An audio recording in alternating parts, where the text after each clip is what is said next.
What is going on, guys? In this video today, we're going to be going over how to kill tryhards or just generally very good players in Fortnite.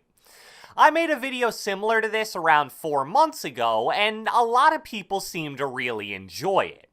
Based on the comments I got on that video, it seems like for a lot of Fortnite players out there, no matter their skill level, constantly running into players that are incredibly good at the game can actually be a pretty frustrating experience. And now that the Battle Royale section of Fortnite is only about 2 months away from being 2 years old, there are obviously going to be a lot of really good players even in public matches. I know that a lot of people hope the majority of really good players would actually migrate to Arena mode when it was released, but due to Epic not really giving any legitimate incentive to play Arena, that hasn't been the case so far. But hopefully with the tips contained in this video, you guys that struggle against better players will at least be able to hold your own. So without further ado, let's get right into it. Alright, so let's start this video off by talking about a mistake that a lot of players make when they're dealing with a really good enemy. So let's say you run into a player that's really good at the game. He builds really fast, he's a great editor, he has good gun skill, high IQ. This guy is, plain and simple, a much better Fortnite player than you are. And just to keep it as simple and even as possible, let's just say you guys are both entering the same 1v1 fight with a very similar amount of total health. Since this guy is much better than you, your chance of winning this fight actually starts off very low. Let's just say something like 20 or maybe 25%. However, let's also say you start the fight off by dealing some kind of significant damage. Maybe you hit some AR shots because you were positioned really well on high ground, or you just snuck up on the guy and hit him with a shotgun shot. Doesn't matter how you did it, what's important here is that you now have a significant health advantage over that opponent. So when you guys were totally even in terms of health, it was something like a 20-80 fight. But now, let's say you did something like 60 damage, so you're at 150 health while your opponent has 90. Percentage-wise, it's now much closer to 50-50 than 20-80, and honestly, you may even have the advantage at this point. In a situation like that, which is actually incredibly common, so many average or lesser skilled players are so scared of guys that build really fast and seem really good, that even when they know they have the advantage in the fight, they'll still play relatively passive.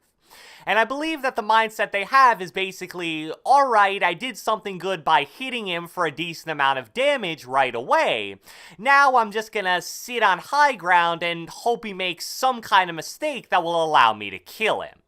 That's definitely not the dumbest play you could ever make, but relying on a really good player to make some kind of egregious mistake is not a very smart game to play.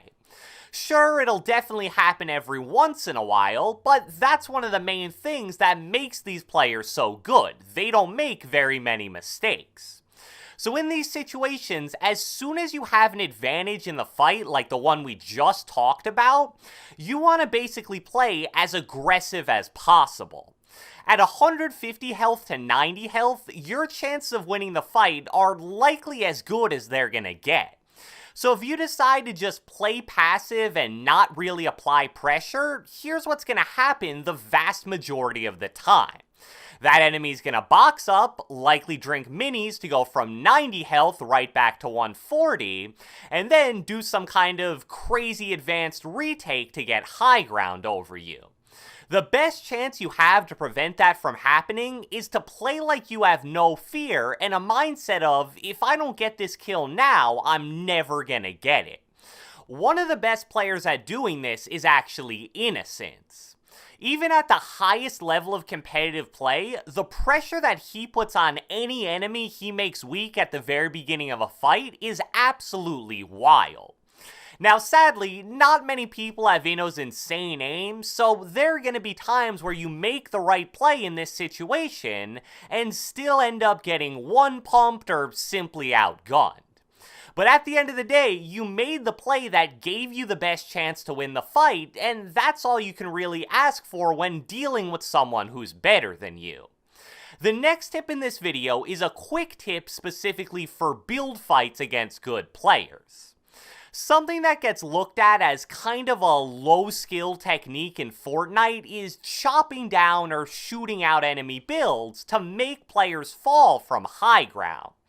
That's largely due to the fact that a lot of the time, bad players don't do it correctly and end up being a super easy kill for the player or players on high ground. If you see a crazy build battle involving a giant structure connected by a ton of different building pieces, and you just stand at the very bottom and try to either shoot or pickaxe that bottom out, you're basically begging to get killed by any kind of good player with awareness. That's something you almost never want to do except for some very rare and specific situations. However, there is a different way to pickaxe enemy builds that is easily one of the best ways to counter a player that's a faster builder than you. What I'm referring to here is any situation where an enemy has high ground over you, but his structure is only supported by one or two building pieces at the bottom. Instead of trying a high ground retake, as long as you can find a good angle to where you're protected while doing so, it's a better play in a lot of situations to just pickaxe those one or two connected building pieces, which will make the enemy fall 2 or 3 levels down. Now, unless they're really high up, they likely won't take any fall damage here, but that isn't the reason you do this. As a player's falling to the ground in Fortnite, they obviously won't be able to build anything until they ultimately reach the ground. This means that while they're free falling, you basically get a 1 to 2 second head start on the build battle for high ground.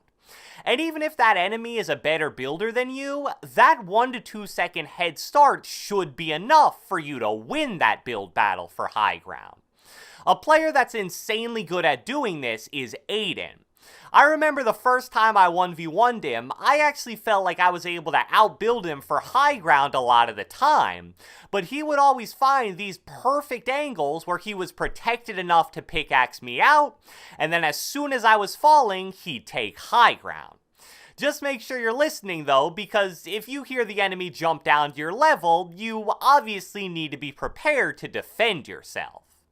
Next up, I want to talk about inventory selection and just general item usage when it comes to dealing with really good players. So there's a lot of items / weapons in Fortnite that are incredibly powerful and helpful when it comes to winning 1v1 fights against a really good player. Some examples of these items include Stink Bomb, Storm Flip, Spike Traps, the Heavy Sniper, and even the new Airstrike item. What all of these things have in common is that with the exception of maybe the Heavy Sniper, they're all super easy to use and almost impossible to counter. It doesn't matter if you have a 0.01 KD and you're fighting against Tfue. If he's sitting in a box and you throw a Stink Bomb, Storm Flip, or Airstrike at him, he's gonna have to move and probably take some damage while doing so. In the same sense, if Tfue jumps inside your 1x1 and you place 2 or 3 spike traps on the walls, or you catch him standing still for a second from 40 meters away and hit him with a heavy sniper shot, that's going to be 150 plus damage and a kill most of the time. Even though Epic may never want to directly admit it, those items are specifically designed to help lower skill players kill higher skill players. So even though the community may view them as weapons / items that really require no skill to get a kill with, who cares, and why wouldn't you want to take advantage of that? So I hope you guys enjoyed this video, and if you watched the entire thing, be sure to let me know with a comment down in the comment section below. I want you to name me a Fortnite skin that always seems to be used by tryhard or really good players. I know a lot of people will say soccer skins, so I'll be a bit different and say the iconic skin.